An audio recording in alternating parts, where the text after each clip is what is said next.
Gotta get you. Okay? So these Jewish people there, as we're looking at, they were scattered all over. So really, this book of James, as he was writing, was going to groups of individuals who were not there. So we're going to look at blessings amid trials. Uh, I shouldn't be up here because I'm not very good at trials. I talked a little bit about patience and talked about different things. Uh, and we're going to look at this because James is saying that you and I don't have to tell you this, that you and I are going to experience trials, aren't we? We're going to experience temptation. We're going to experience a lot of things in our life. But we got it. And James is going to try and explain this a little bit to each one of us about the temptations that you and I face. So let's look at, we have a guy who puts God, keep okay. That's the way the word works. I mean, that's just the way it is. Now we put pressure on you. Push the right button. I did. It's on the screen, but it won't go up there. We're still hung up here.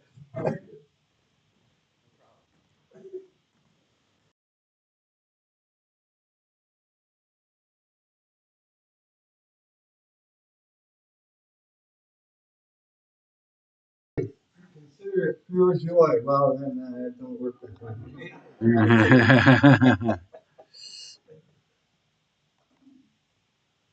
All right, we'll try it again, buddy.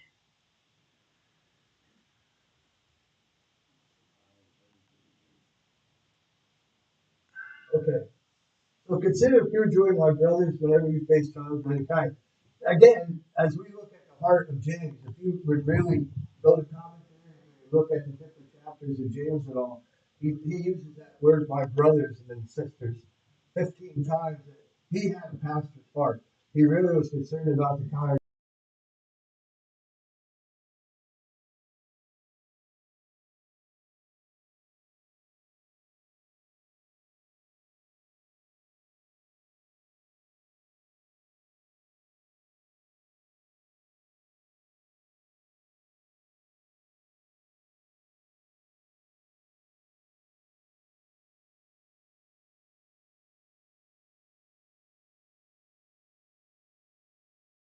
He's not saying, hey, go around and be happy, put on a smile, have a happy face and all. But during those trials, you and I should be joyous because God does have a purpose and a plan.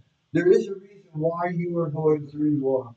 Yeah, I've talked to different people about their life and stuff and all. Some people you and I have known for years, 30, 40 years, have been through a trial that the doctors, medicine, psychiatry, psychology, I don't know, they've done everything it could possibly can and it hasn't been alleviated.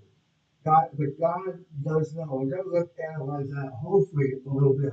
We can't really know the strength of our character and see how we react under pressure. Again, I could think that I'm a good Christian.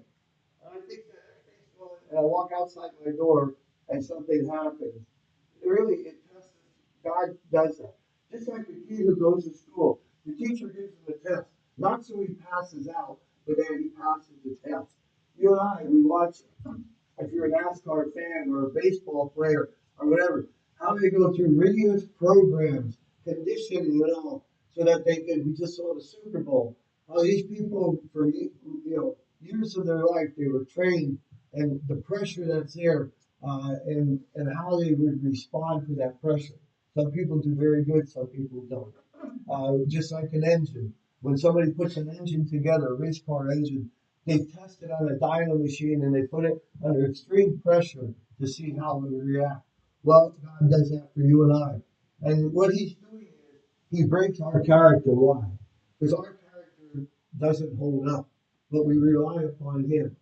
Sometimes you and I just gotta let go and let God in our life because He wants to be there. He wants to demonstrate. He wants to show. One thing is like David. When David, when they're in a battlefield, Goliath was out there. This monster, big warrior was out there. No one went to fight him. No one. But David came up and said, "I'll fight him in the power of the Lord." And it wasn't David; it was God. And David, sat there flinging rocks for probably 5, 6, 7 years of his life, killing sheep that he could shoot and kill. We have a guy at work, man. This guy with a slingshot's amazing what he can do. how accurate he is because of practice, and then it came and he did. We must believe not only in the existence of God, but also in his love and care. You and I, not only Christians, even non-Christians, they might believe there's a God or whatever, but how do we really know God is who he says he is?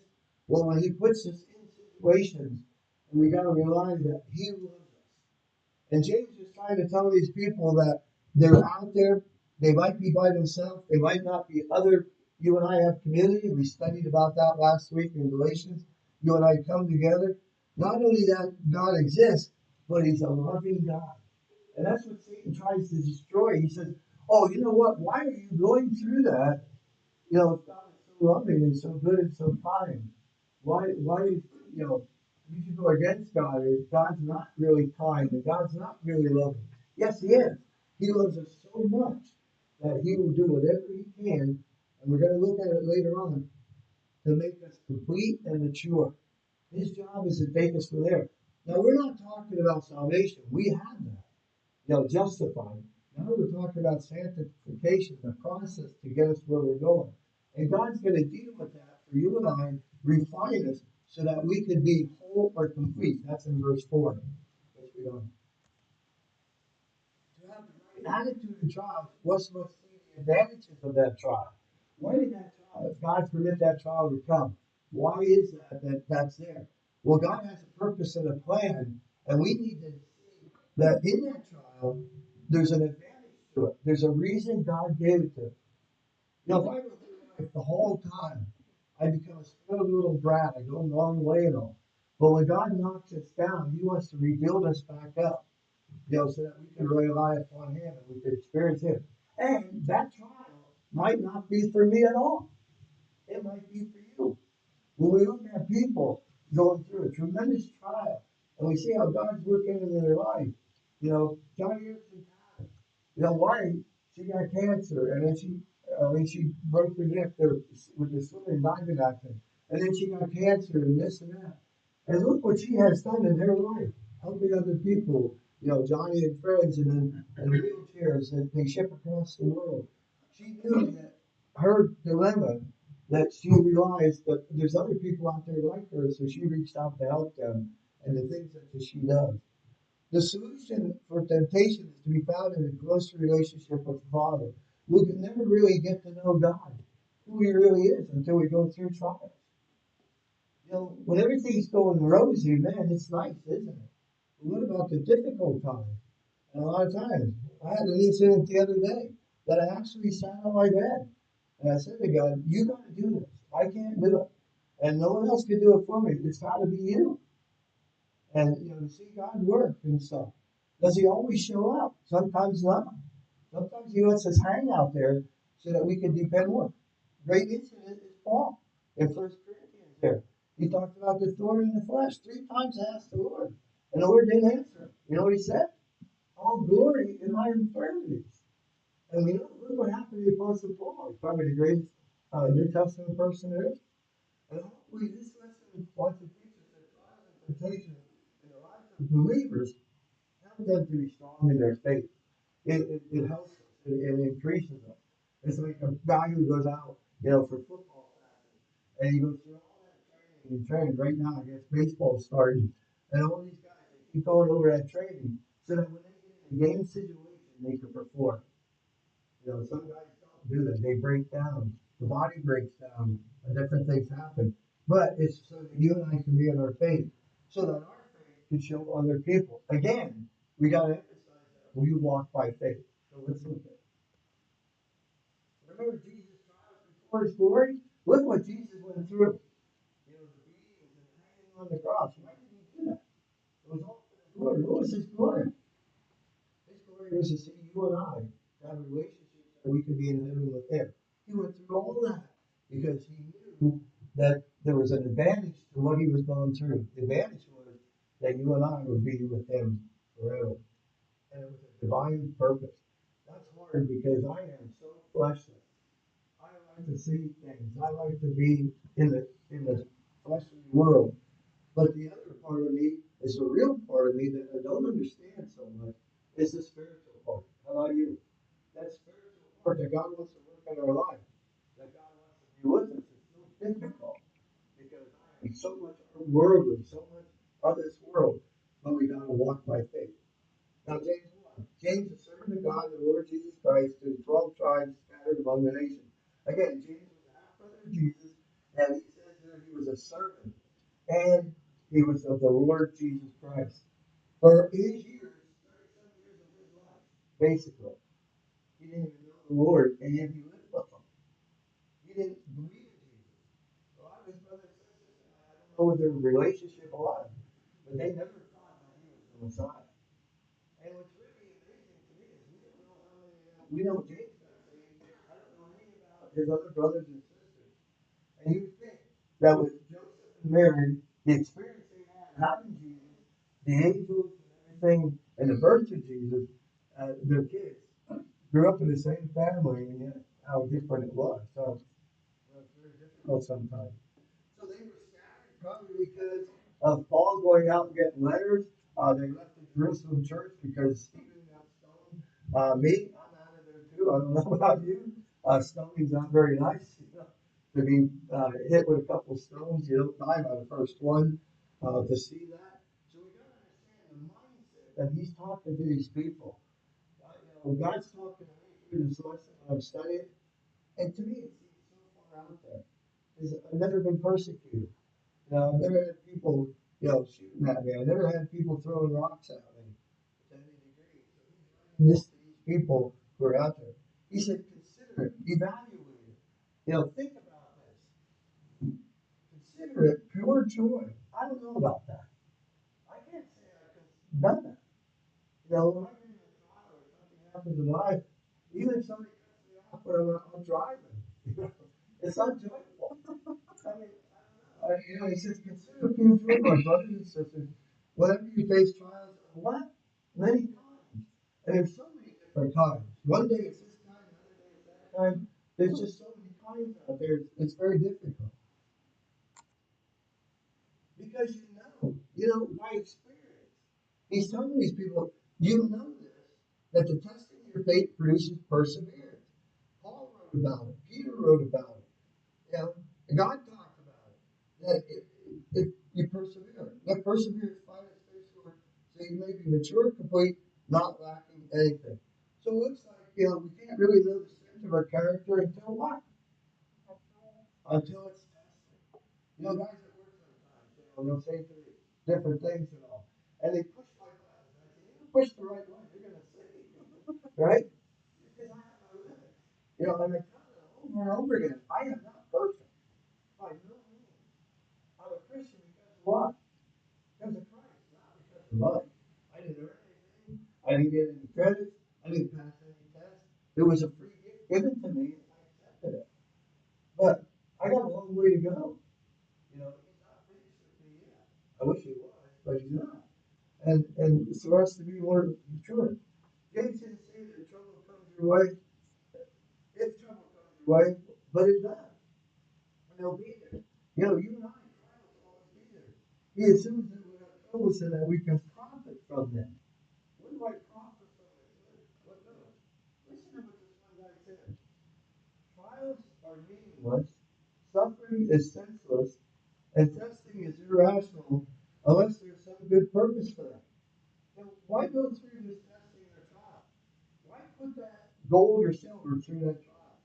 I don't know if some of you know that years ago you could buy candy and it looked like a quarter or silver dollar, and it was in either gold wrapping or silver wrapping, and it actually looked like a coin.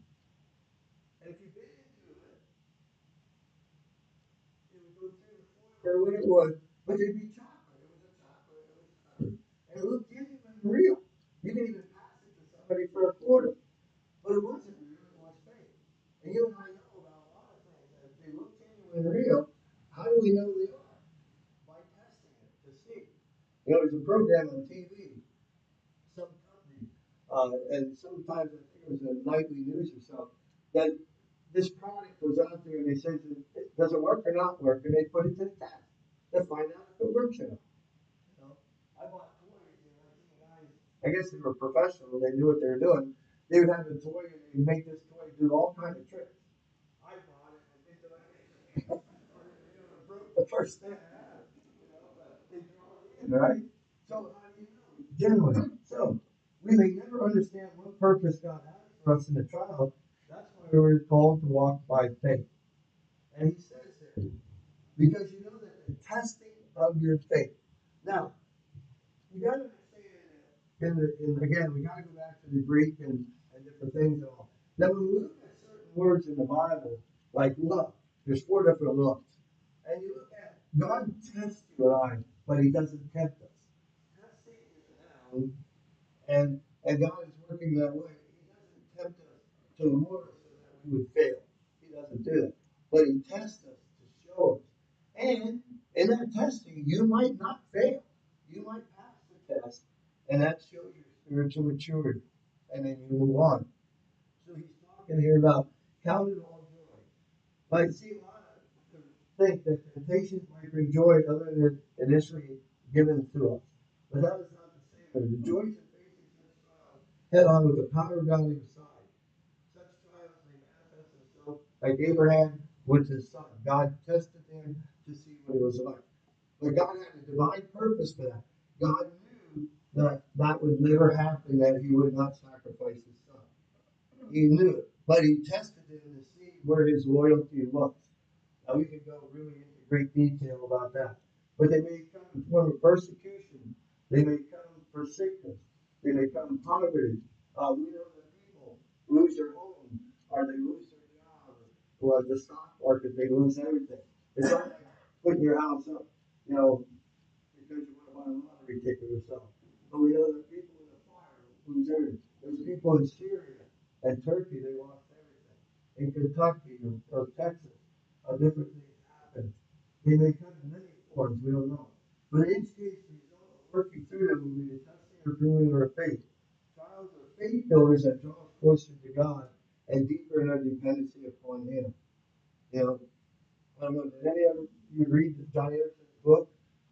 And what she went through and stuff, but her dependency on God and how she released from all that. So it's really important here. Testing you here, and in 1 Peter 1:7 refers to a process of making. So you and I go through this process of like a refiner takes that gold or silver, puts it through the fire so that it'll come out. Joy springs from a deep sense of well-being that could coexist with full range of feeling and emotion. You and I go on feelings and emotion. God doesn't work that way. God works through, in and through us and all, so that we would really rely and trust in Him. Sorrow, happiness, anger, pain. Joy born out of troubles is more of an attitude or a decision.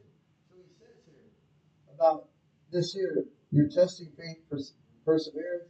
Perseverance, finish its work, so that you're going to mature, complete, not lacking anything.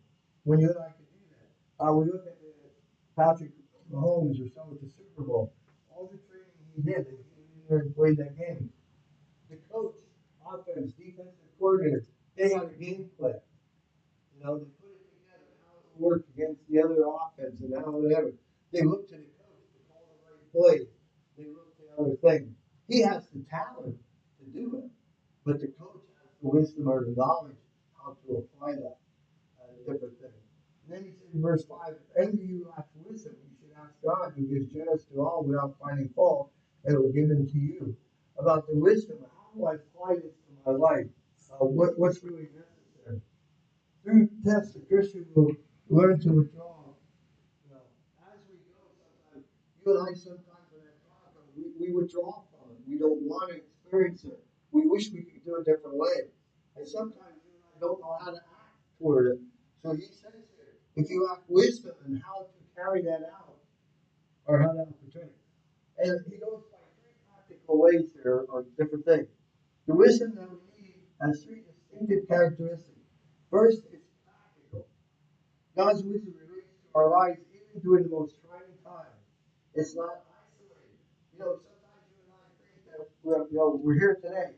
God's with us. But we're in that trial or the testing. We think that we've done something wrong or that God's not with us. Just like Job. His friends came to him. What did they tell Job? Stop. He must have done something wrong. Why did God do that? God was closer to him at that point than at that point in his time. And I don't mean to be ignorant, but Job had a family. Job had work. Job had this. Job had that. But when Job sat out there with nobody and nothing, who did he have? God. You got to realize, and for 41 chapters, he realized who God was. And you know what? God never answered him, did he? Never told him why he suffered. Job never knew why that happened to him. God never gave him the answer. God asked him a bunch of questions. Job couldn't answer them. But God never said, hey, the reason I did that is this, and this. He never knew until he got to heaven that he did. So here, it's not isolated from suffering or trial, but gives us resources to overcome them. Listen, an intelligent person may have profound ideas, but a wise person puts profound ideas to use in order to choose the best course. So when you and I are going through something major in our life, we need to sit down and make wise decisions. And we need to ask God, what am I supposed to learn from this? What is the direction I'm supposed to go? Because what do you and I do? We get bitter against God. We turn away from God, who is our source of help, the one that we need. We turn to other things, for alcohol or sex or different things to get out of that. It just compounds it. The second distinct characteristic is divine. God's wisdom goes beyond common sense. He goes way beyond that. We can go to a pastor or an elder or different people, and that's good, and we should. I'm not taking away from that. God, we listen. He tells us it's good to do that. But really, God's wisdom begins respect for Him. That I respect Him enough, that He loved me enough, that He would put me through that. And the last one is Christ. When we ask for wisdom, we're ultimately asking to be more like Christ. The Bible identifies Christ as the wisdom of God in different portions of Scripture. That's over in Corinthians. Yeah. So we see that we need to go to Him, and it draws us closer to Him. And it will be given to us. Another, we talked about free gifts.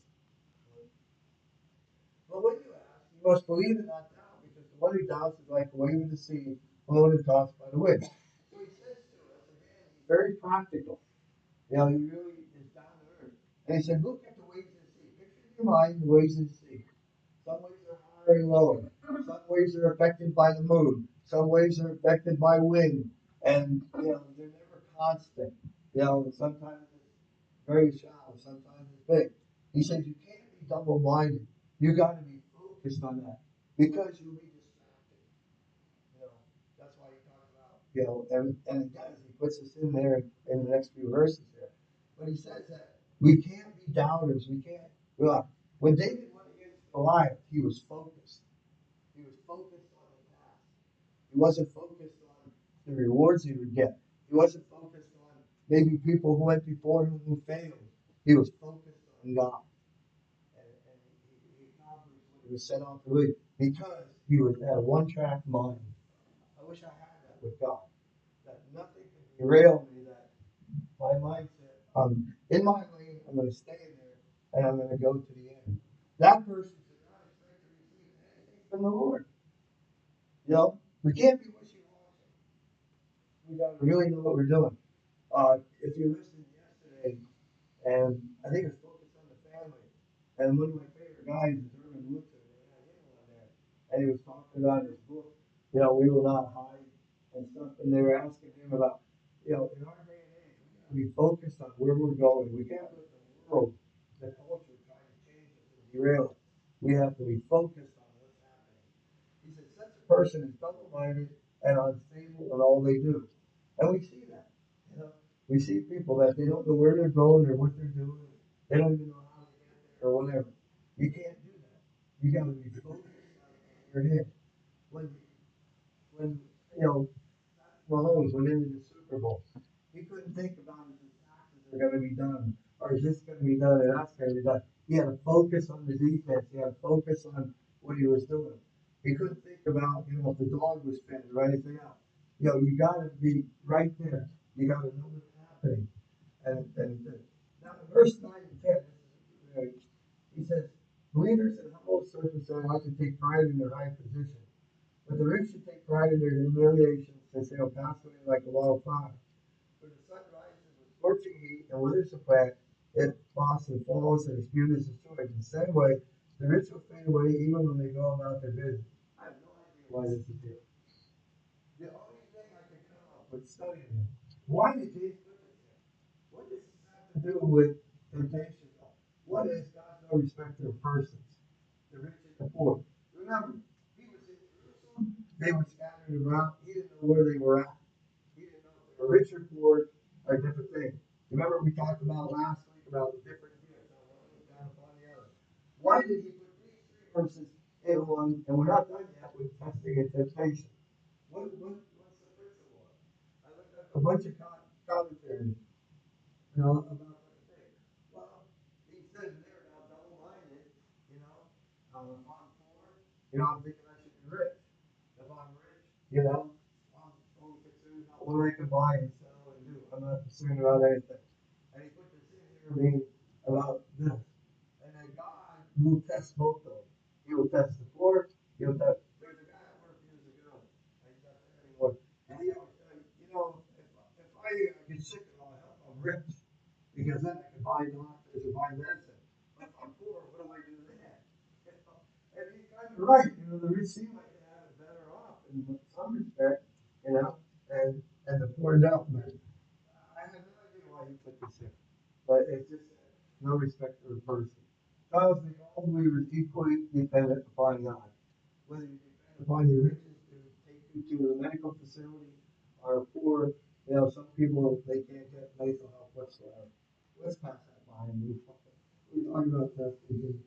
But it said, blessed is the one who perseveres under trial, because having stood the test, that person will receive the crown of life that the Lord has promised to those who love him. So when you look at Patrick Holmes or someone, he's out there working for months, lifting weights and running and going through rigorous, to get where he's at. He's there trying to get the Super Bowl trophy. That's what matters. The Eagles, they didn't hold the trophy out. What did the season seem like today? A failure to some degree because they didn't get that trophy. You and I are getting the crown of life. Back in that time, they had that wreath that they would put on the victor, the Christ, and everything.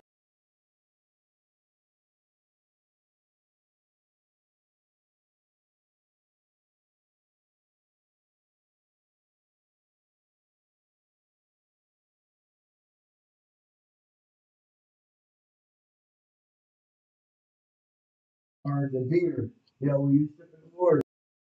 Adam and Eve perfect, he could have made Adam and Eve 100% rely totally on him if he wanted to. He gave us free will and free choice. You make up your own choice. God does not force us to love him. He does not shackle you and I or put a yoke on you and I. He was free. Does that, does that mean God won't judge him? Absolutely not. He put his Bible here as Jesus Christ. A person who makes excuses trying to shift the blame from himself or himself to someone else. A strong believer on that.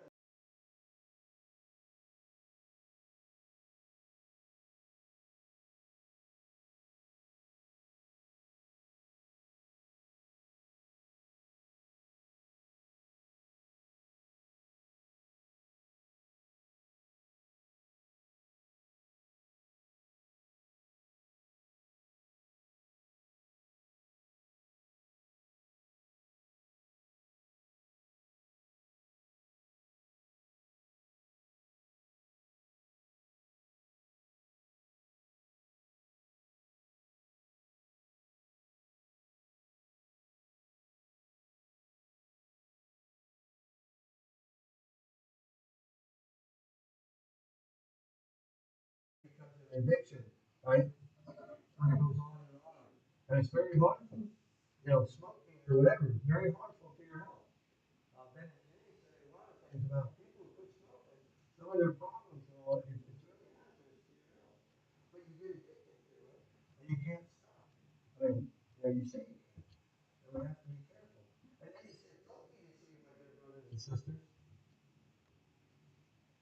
Every good and perfect gift is from above, coming down from the Father of the heavenly light, who does not change like shifting shadows.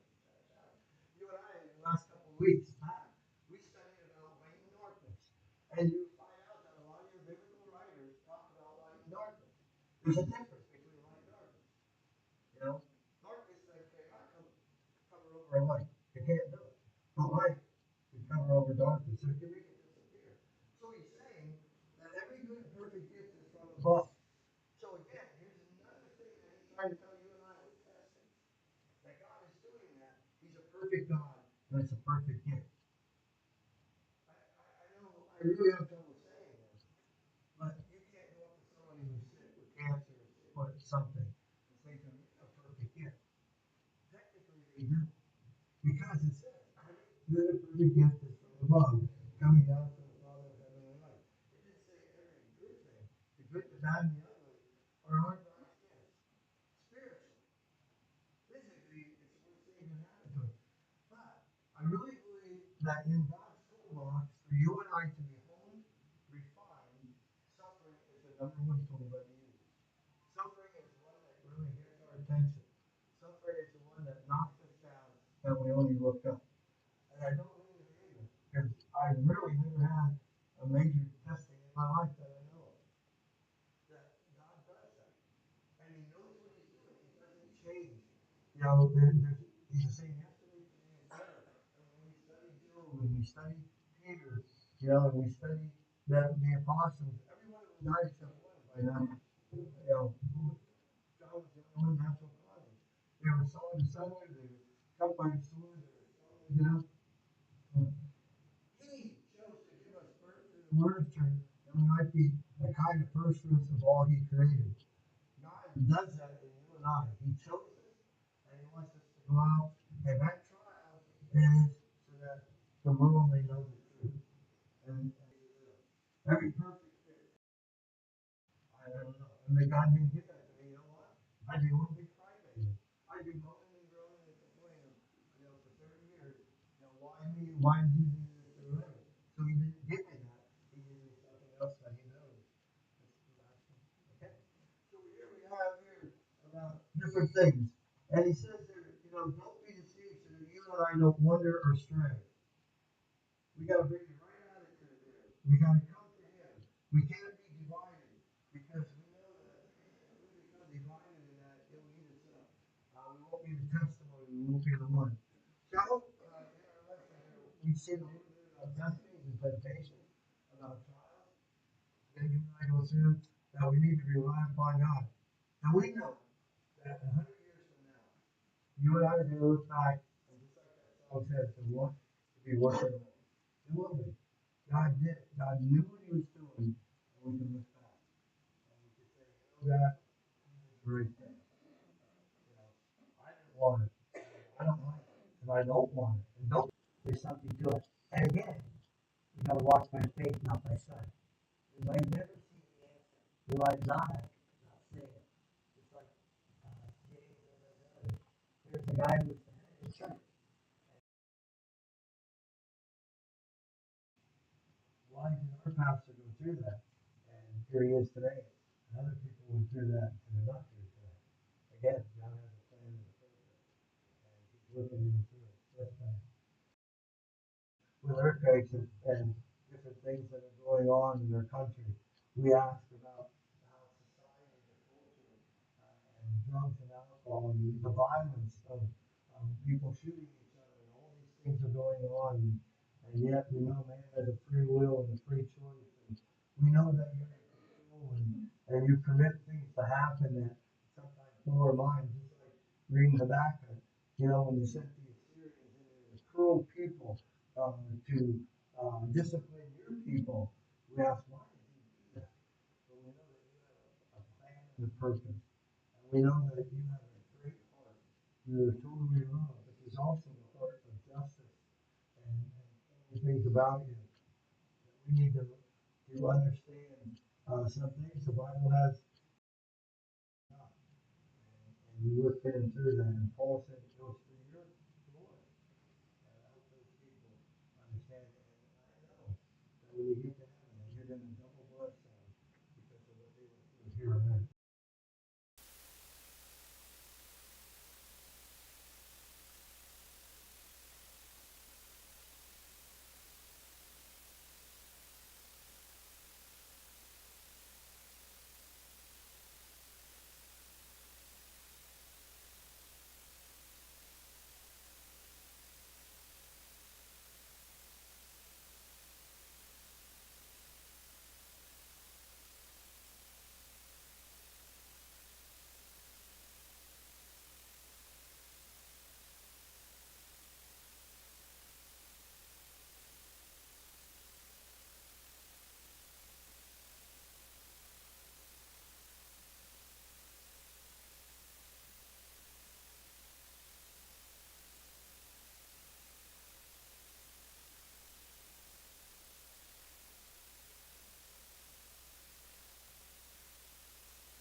Testing one. Yep, that's good. That's awesome.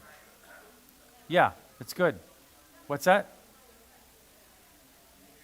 Yeah, I can hear it fine. Can you hear it? Okay.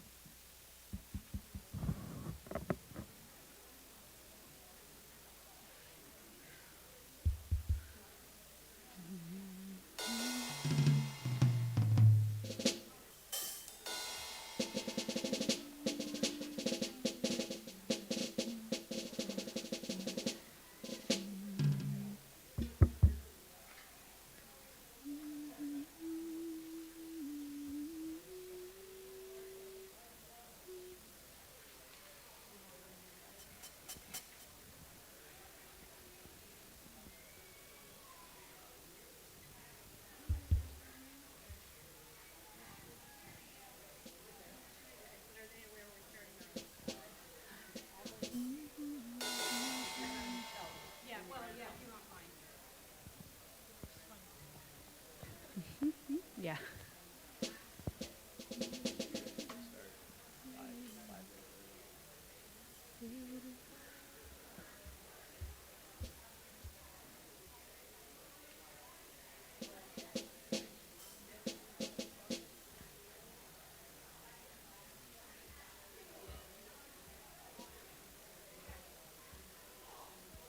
Yep.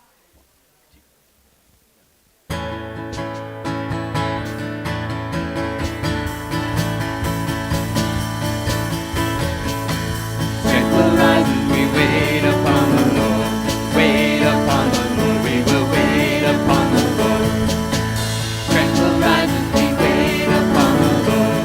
Wait upon the Lord. We will wait upon the Lord our God. You reign forever.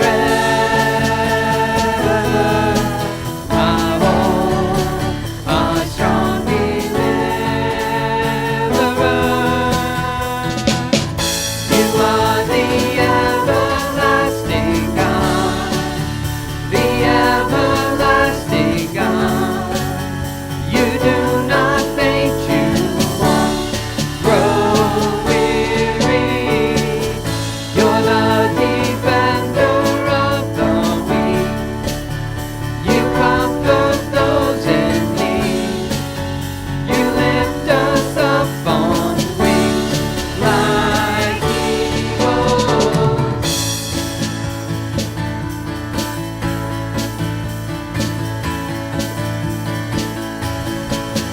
Strength will rise as we wait upon the Lord. Wait upon the Lord. We will wait upon the Lord.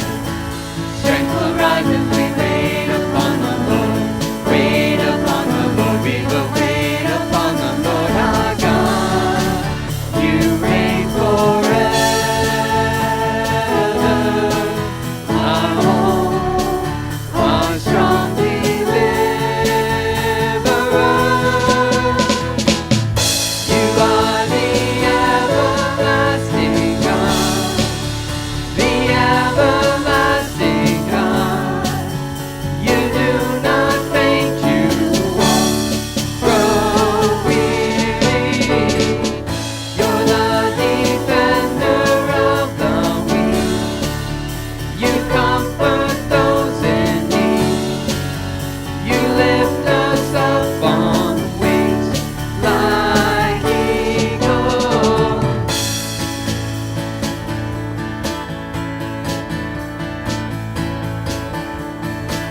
Our God, you reign forever. Our hope, our strong deliverer. You are the everlasting God, the everlasting God. You do not faint, you won't grow weary. You're the defender of the weak. You comfort those in need. You lift us up on wings like eagles. You are the everlasting God, the everlasting God. You do not faint, you won't grow weary. You're the defender of the weak. You comfort those in need. You lift us up on wings like eagles.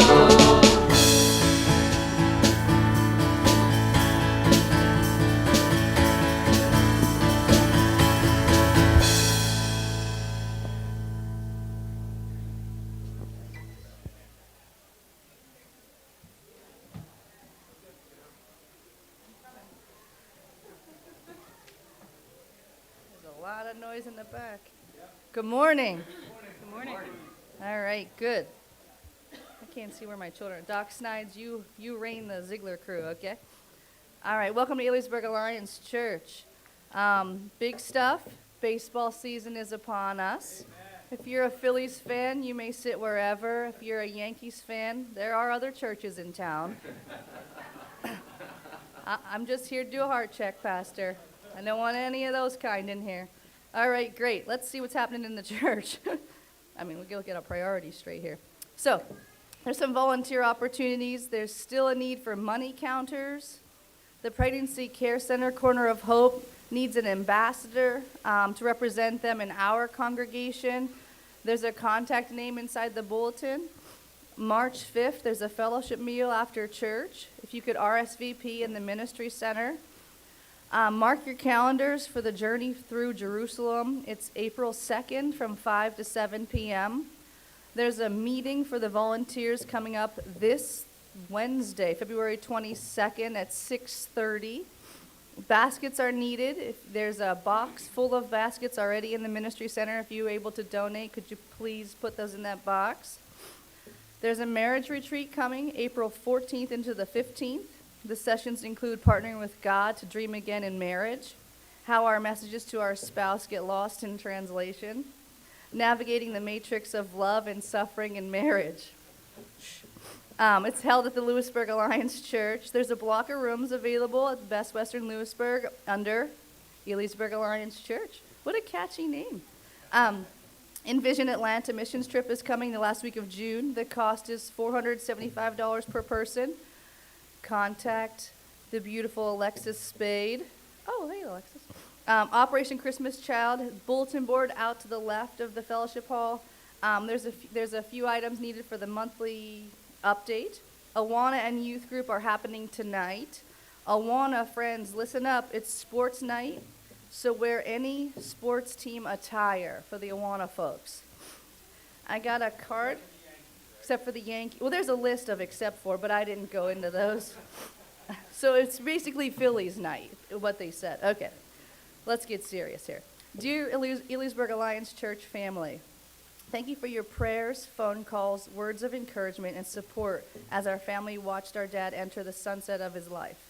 We are at peace knowing he is rejoicing in the presence of our Lord, and we will see him again. The floral arrangement is beautiful and very much appreciated. Thank you so much, Will and Beth Ann Gearhart. Mrs. Gearhart, you have stunning handwriting. Continue to worship with the praise team? Okay, there we go. Join us in singing together as we start with Psalm 37.